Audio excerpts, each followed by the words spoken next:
안녕하세요. 재무제표 파헤치기의 잔돈사냥꾼입니다. 오늘 살펴볼 기업은 주식회사 더존 비즈온입니다. 최근에 KRX BBIG 뉴딜 지수에도 포함이 되어서 많은 분들께서 알고 계시는 기업이라고 생각이 되는데요. 한번 알아보는 시간을 갖도록 하겠습니다. 시청 전에 구독과 좋아요 그리고 댓글 달아주시면 영상을 만드는 데 큰 도움이 됩니다. 감사합니다.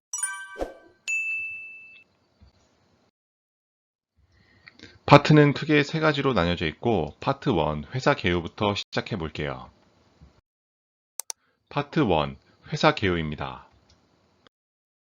우선 기업 정보에 대해서 한번 살펴봐야겠는데요. 설립일자는 1977년 8월 20일, 즉 45년이 된 기업인 것을 알 수가 있어요. 영위하는 사업은 기업용 소프트웨어 개발 및 판매인데, ERP나 클라우드 서비스, 플랫폼 서비스, 그리고 전자금융 서비스, 모바일 솔루션 등 여러 개의 기업용에 관련된 소프트웨어를 개발하고 판매하는 업체인 것을 알 수가 있습니다. 종속회사는 크게 네 가지가 있는데요. 키컴, 더존 ENH, 더존 테크핀, 그리고 더존 필리핀스가 있는 것을 알 수가 있어요. 주권 상장 여부는 설립이 77년에 됐는데 그로부터 11년 뒤인 88년 10월 28일에 유가증권 시장에 상장이 된 것을 알 수가 있습니다. 본사는 강원도 춘천시 남산면 버드릴길에 있는 것을 알 수가 있겠네요. 주식의 총 수요량을 이어서 살펴보면 다음과 같은데요. 우선 발행 가능한 주식수를 살펴보면 보통주는 1억 주, 그리고 우선주는 해당 사항이 없는 것을 알 수 있어요. 그 다음에 현재 발행한 주식수는 보통주가 5,900만 주, 그리고 우선주가 580만 주인 것을 알 수가 있습니다. 보통주와 우선주가 모두 감소한 이유가 있는데, 감소한 주식수가 각각 2,900만 주, 그 다음에 440만 주 있는데, 보통주는 주식을 병합했기 때문에 발생한, 즉, 한 주를 다섯 주로 이렇게 쪼개는 주식 분할이 아니라 다섯 주를 한 주로 합치는 주식 병합을 했기 때문에 주식의 총수가 줄었다고 보시면 될 것 같아요. 우선주는 440만 주 정도가 줄었는데 그 이유가 바로 보통주로 전환했다는 것을 알 수가 있습니다. 이렇게 상환 전환 우선주와 같은 주식을 발행해서 그것을 보통주로 전환할 때 이렇게 감소한 주식수가 발생하는 것을 알 수가 있어요. 그렇기 때문에 우선주 자체에서 발행 가능한 주식수가 이렇게 없는 이유는 바로 상환 전환 주식수에서 발생한 주식수들이기 때문이라고 보시면 될 것 같아요. 그래서 자기 주식수는 실제 보통주에서 62만 주가 남는 것을 알 수가 있고, 전체 유통되는 주식수 대비 2.05%로 크게 높지 않은 것을 알 수가 있어요. 실제 거래량을 보면은 0.66%로 그렇게 절대적인 수치로 높지 않다는 것을 알 수가 있고, 한글과 컴퓨터가 1.65%인 것에 비교해 봤을 때 거래량은 조금 더 오를 여지가 있어 보입니다.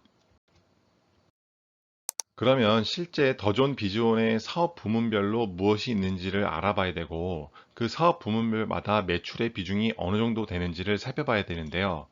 우선 더존 비즈온의 사업 부문별 매출 실적을 보면은 상품 소프트웨어와 보안, 그리고 전자 계산서와 금융 ERP, 유지 보수하는 비즈박스와 블루 멤버십, 그리고 보안 솔루션 서비스가 있는 것을 알 수 있어요. 마지막으로 임대료도 있는 것을 알 수가 있네요. 그러면 실제 이 회사가 2020년도 기준으로 얼마만큼 각 부분에서 매출을 발생시키고 있는지를 살펴보면은 전자 계산서와 금융 ERP를 담당하는 제품에서 가장 큰 비중을 차지하는 것을 알 수가 있고, 그 다음이 유지 보수, 그 다음이 용역 및 기타 매출인 보안 솔루션 서비스, 다음으로 상품인 소프트웨어와 보안인 것을 알 수가 있고, 임대료는 가장 미친 것을 알 수가 있습니다. 그 각각의 항목별로 실제 K거 기준으로 3년 동안 어떻게 상승했는지를 살펴보면 도움이 되는데요. 상품의 경우 매년 20%씩 상승했고, 제품의 경우에는 9%, 유지보수는 4%, 그리고 용역 및 기타 매출은 17%씩 상승한 것을 알 수가 있어요.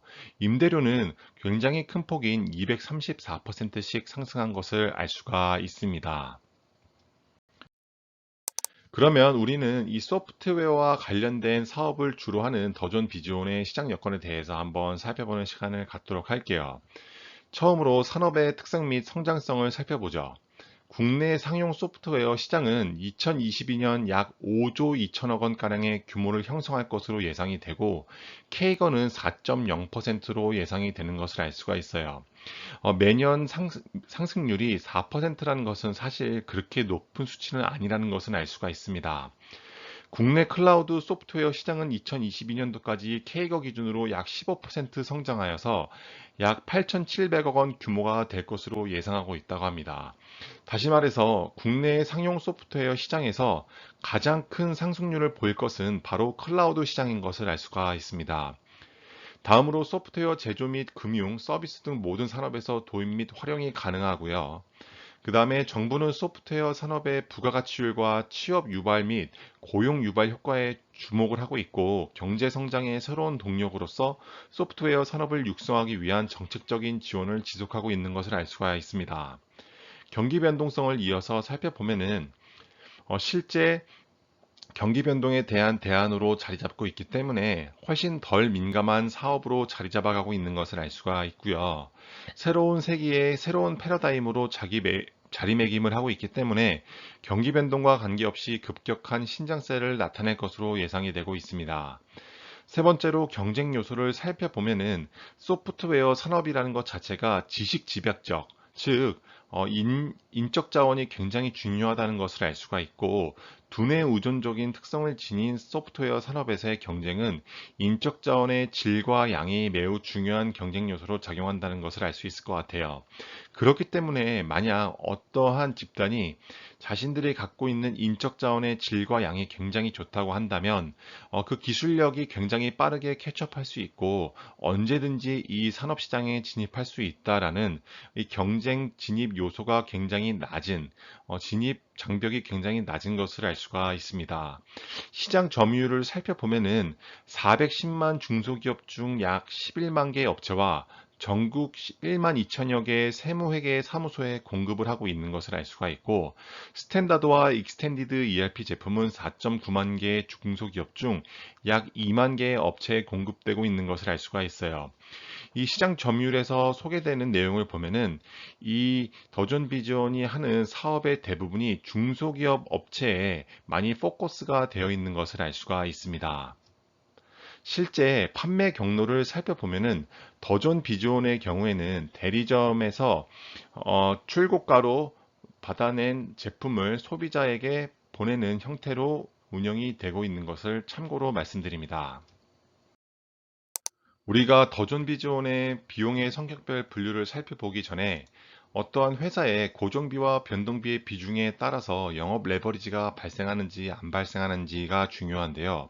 고정비의 비중이 크면은 영업 레버리지가 발생한다는 것을 누차 설명드렸습니다.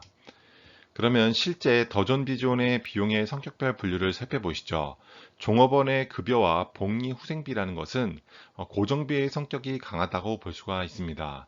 왜냐하면 일이 많건 적건 간에 우리의 급여는 매달 나오기 때문이겠죠. 그 다음에 유무형 자산 상각비도 회사가 그 유형 자산과 무형 자산을 더 활용하건 덜 활용하건 상각은 계속 되기 마련입니다. 그래서 이 두 개의 고정비 성격이 강한 것을 2020년 기준으로 더해봐도 50%가 넘는 것을 알 수가 있고, 2019년도의 비중은 조금 더 높은 것을 알 수가 있어요. 그만큼 더존 비즈원의 경우에는 비용을 성격별 분류로 나뉘어 봤을 때 고정비의 비중이 변동비의 비중보다 크다는 것을 알 수가 있고, 영업 레버리지 효과가 발생할 수 있다는 점을 알고 넘어가시면 좋을 것 같습니다. 더존 비존의 대차 정보를 살펴보면 다음과 같은데요. 7월 15일 기준으로 총 발행 주식수는 보통주와 우선주를 합한 3천만 주 정도가 되는 것을 알 수가 있고, 대차 잔고 주수는 68만 7천 주밖에 되지 않는 것을 알 수가 있습니다. 그래서 총 주식수 대비 2.26%로 대차 잔고 주수가 크지 않기 때문에 이렇게 공매도로 인해서 주가가 하락한다는 것은 논리적으로 받아들일 수 없는 상황인 것을 알 수가 있습니다. 그러면 이제 파트 2로 넘어가서 재무제표적인 측면에서 좀 더 심도 있게 분석을 해보도록 할 텐데요. 우선 재무제표를 보고 증감 내역을 확인하자입니다. 자산은 부채 플러스 자본이라는 공식에서 시작이 되는데요. 우선 자산과 부채, 그리고 자본, 그리고 자본금의 실제 5년간의 K거 기준으로 얼마만큼의 상승률을 이뤄냈는지를 살펴봐야겠는데요. 우선 자본금은 매년 1.2%씩 상승을 했던 데 반해 자본의 경우는 20.9%가 상승이 된 것을 알 수가 있어요. 자본금의 상승률보다 자본의 상승률이 훨씬 더 크기 때문에 이익이 계속 쌓여갔다는 것을 간접적으로 추론할 수가 있습니다. 문제는 자본의 상승률, 즉 20.9%보다 부채의 상승률이 훨씬 크다는 것을 알 수가 있어요. 그래서 실제 2020년 기준으로 보면은 자본금의 경우는 157억 원, 부채는 4,010억 원, 그리고 자본의 경우는 3,937억 원으로 부채가 자본보다 조금 더 큰 것을 알 수가 있습니다. 이렇게 부채 비중이 점차 커지게 되면은 현재로서는 비슷한 크기라서 괜찮겠지만 나중에 역전이 돼서 그 값이 부채가 너무 커진다고 한다면 그것은 회사에 좀 위험한 리스크 요소로 작용할 수 있다는 점을 알고 넘어가시면 될 것 같아요. 자산의 경우는 매년 27.6%씩 상승한 것을 알 수가 있고 자산과 부채 그리고 자본의 공식에서 볼 수 있듯이 부채와 자본의 합인 자산의 경우에는 2020년 기준 7,990억 원인 것을 알 수가 있겠네요. 본업에서 비용을 빼고 남는 돈이 얼마 있는지를 알 수 있는 영업이익률인데요. 우리가 영업이익률이 20%가 넘어간다고 한다면 그 회사는 자신이 하는 사업 영역에서 배타적인 가격 결정력을 가지고 있다고 볼 수가 있습니다. 왜냐하면은 영업이익률이 그렇게 높다는 것은 가격을 실제 원가보다 높게 측정한다는 뜻이 되고 그렇다는 것은 다른 경쟁 업체보다 더 높은 가격으로 이 가격을 제품을 팔아도 팔린다는 뜻이 되기 때문이거든요. 그러면 실제 매출 및 영업이익률을 살펴보죠. 2016년도에는 21.7%, 그리고 17년, 18년, 19년도에도 계속 20% 중반대를 유지하는 것을 알 수가 있어요.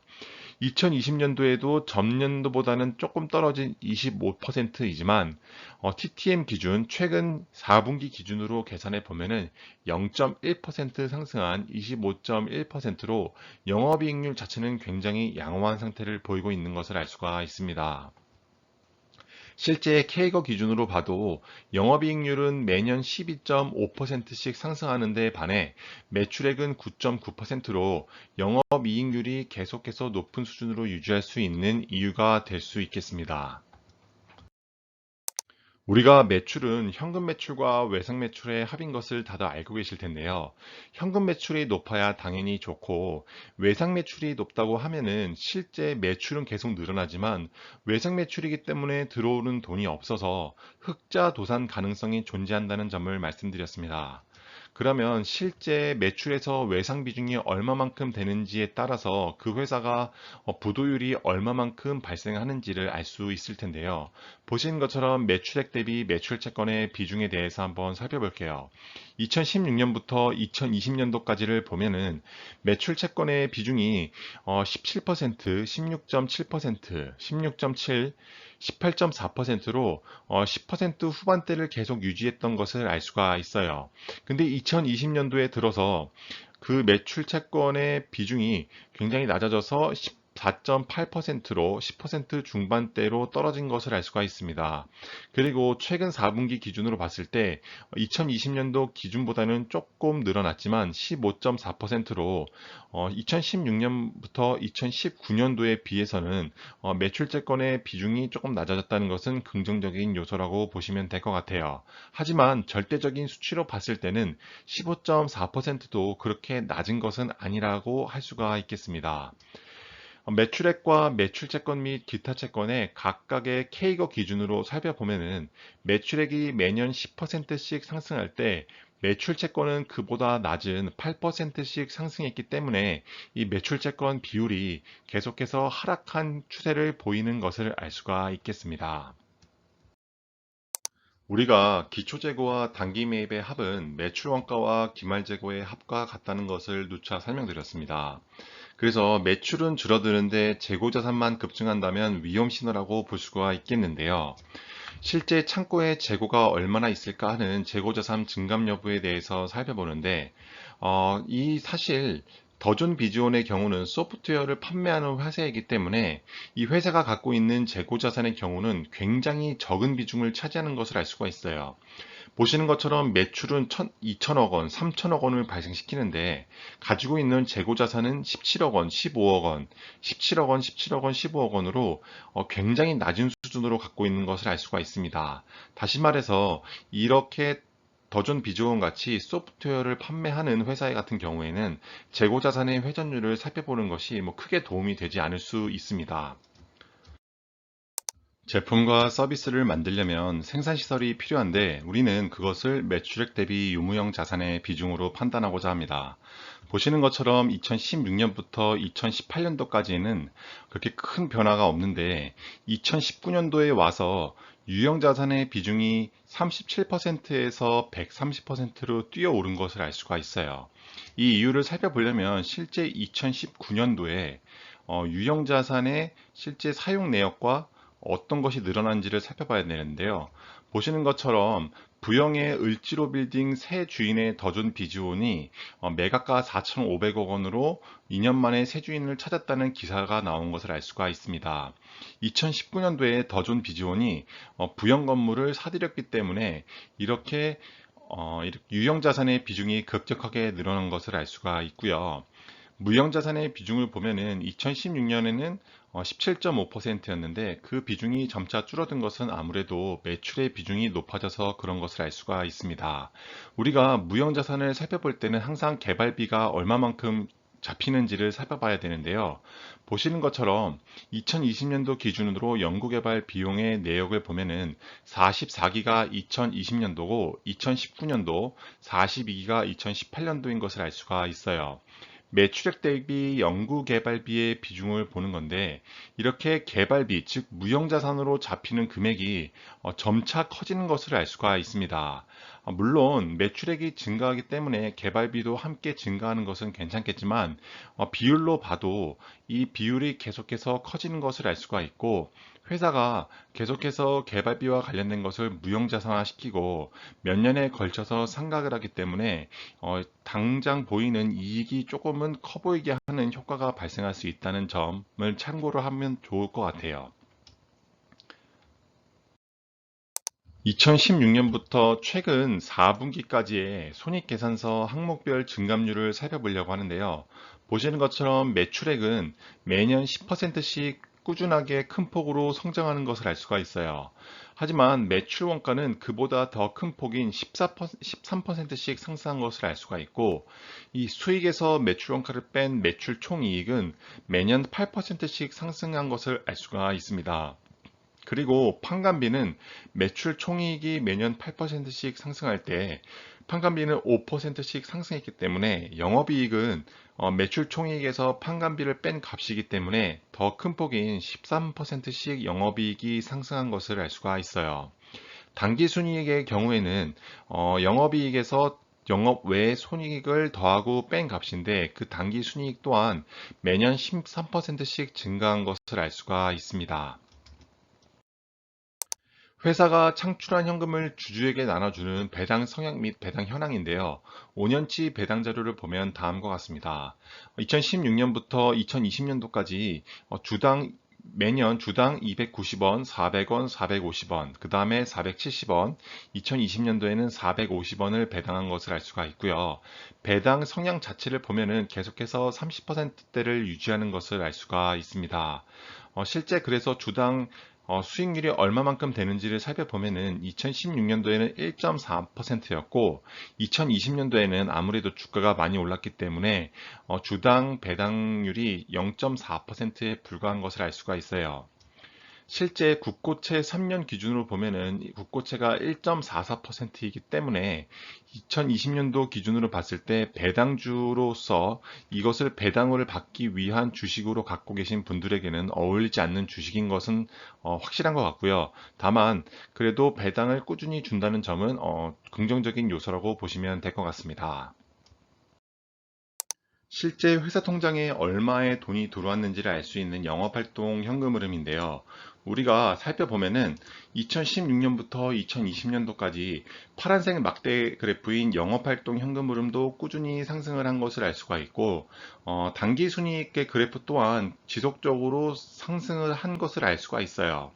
근데 그러면 실제 매년 K거 기준으로 얼마만큼 상승했는지를 보면은 단기 순이익은 매년 15%, 영업활동은 매년 16%씩 상승한 것을 알 수가 있습니다. 여기서 조금 신기한 점은 2016년부터 2019년도까지 이 영업활동 현금 흐름과 단기순이익의 차이인 값이 200억 원에서 100억 원 사이대를 움직이는 것을 알 수가 있는데 2020년도에 들어서 급격하게 그 차이가 475억 원가량까지 벌어진 것을 알 수가 있어요. 이 이유를 살펴보려면 실제 현금 흐름을 살펴봐야 되는데요. 보시는 것처럼 연결 흐름표를 보면은 제44기가 2020년도 1년치인 것을 알 수가 있어요.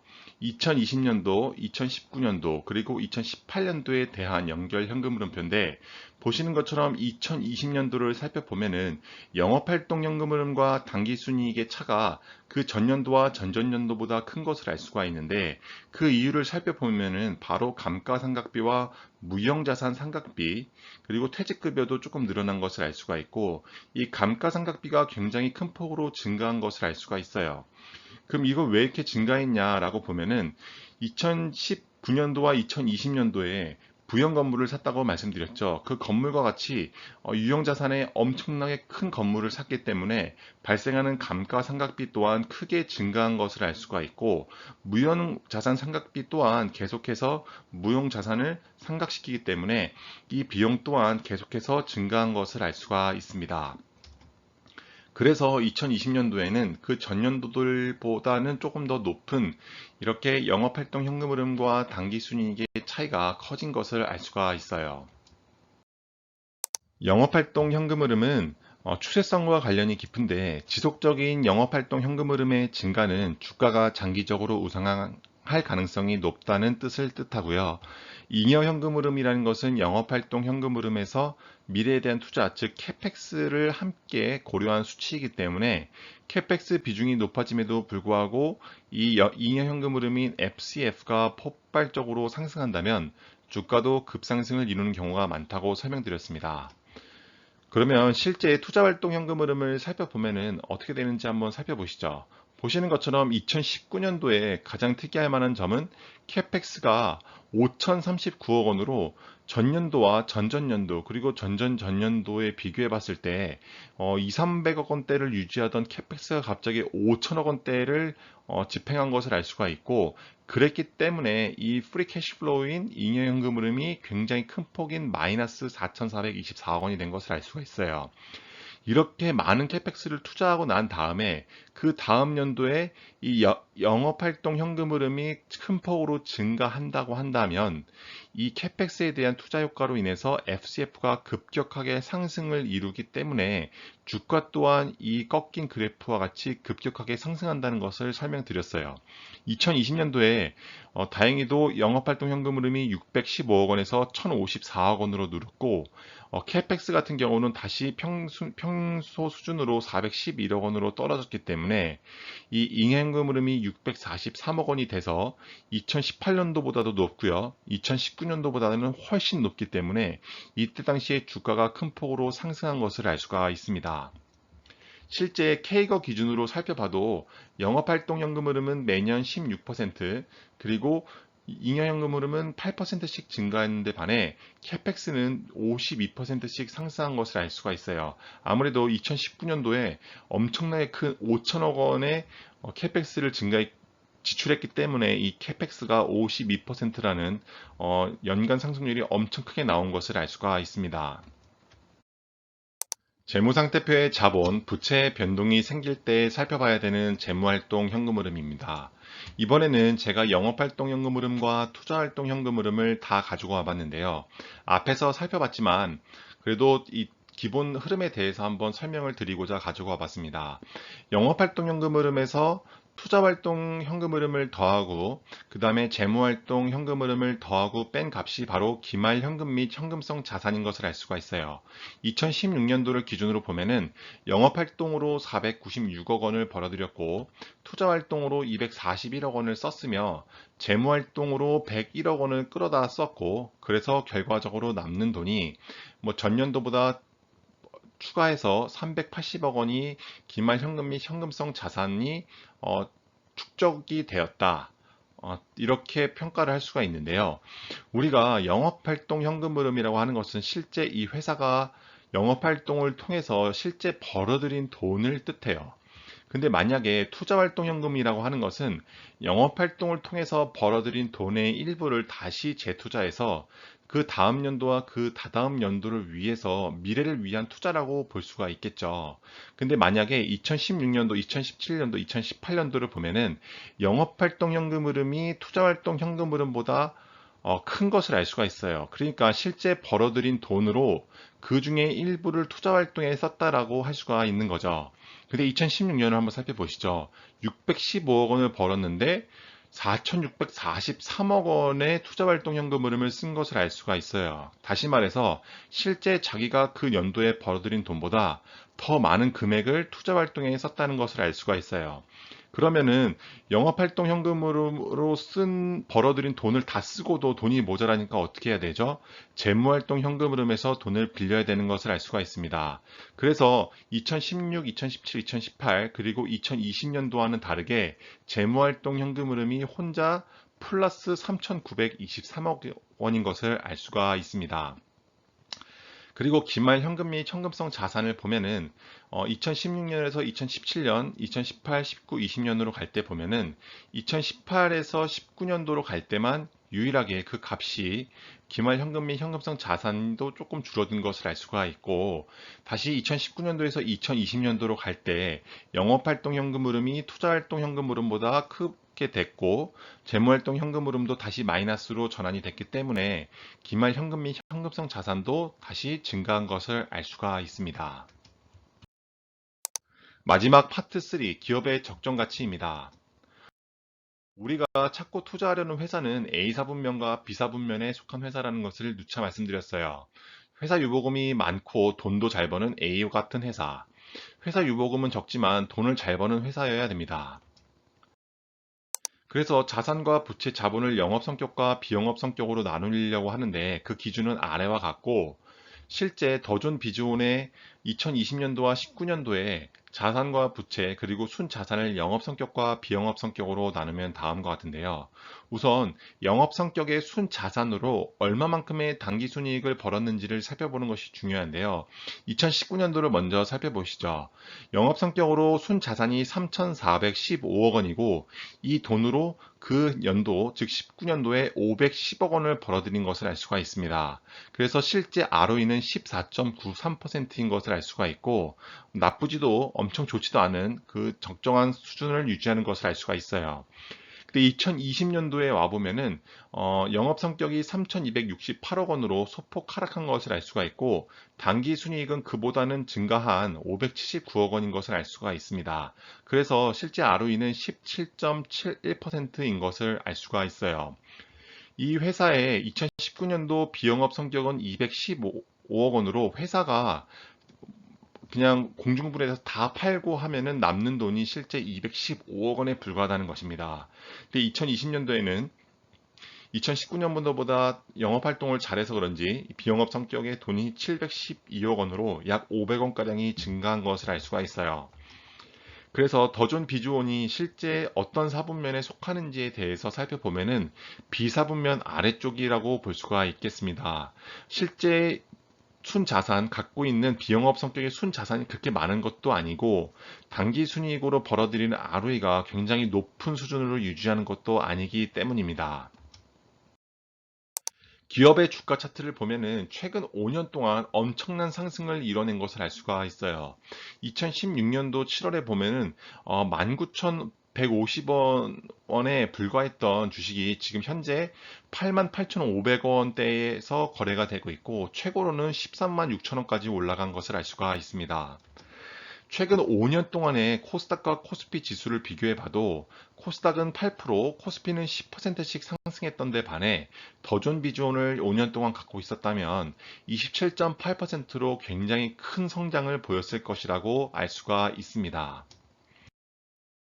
다음은 기업의 적정 주가인데요. 실제 S림 계산법으로 이 회사의 적정 가치가 얼마인지를 한번 살펴볼게요.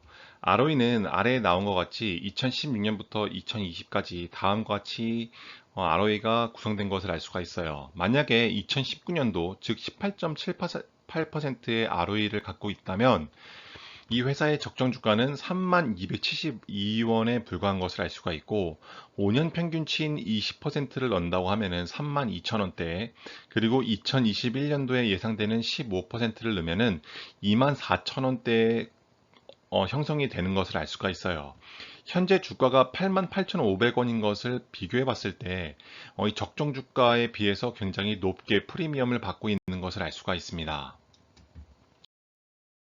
오늘의 결론입니다. 우선 저평가 여부를 살펴보려면은 앞에서 살펴본 S림 방식을 살펴보는 것이 도움이 될 텐데요. 기업의 ROE 대비 굉장히 프리미엄을 받고 있기 때문에 현재 S림 방식으로 봤을 때는 오버밸류 상태인 것을 알 수가 있어요. 배당 성장성을 보면은 최근 5년간 꾸준한 배당금을 지급하고 있고 배당 성량 또한 30%대를 계속 유지하는 것으로 보아 배당 성장성 또한 나쁘지 않다고 보여집니다. 기업의 성장성을 보면은 최근 5년간의 캐펙스는 52%이고 정부의 지원 정책과 4차 산업 시대의 기대주로 인 것을 봤을 때 기업의 성장성 또한 나쁘지 않다고 보여집니다.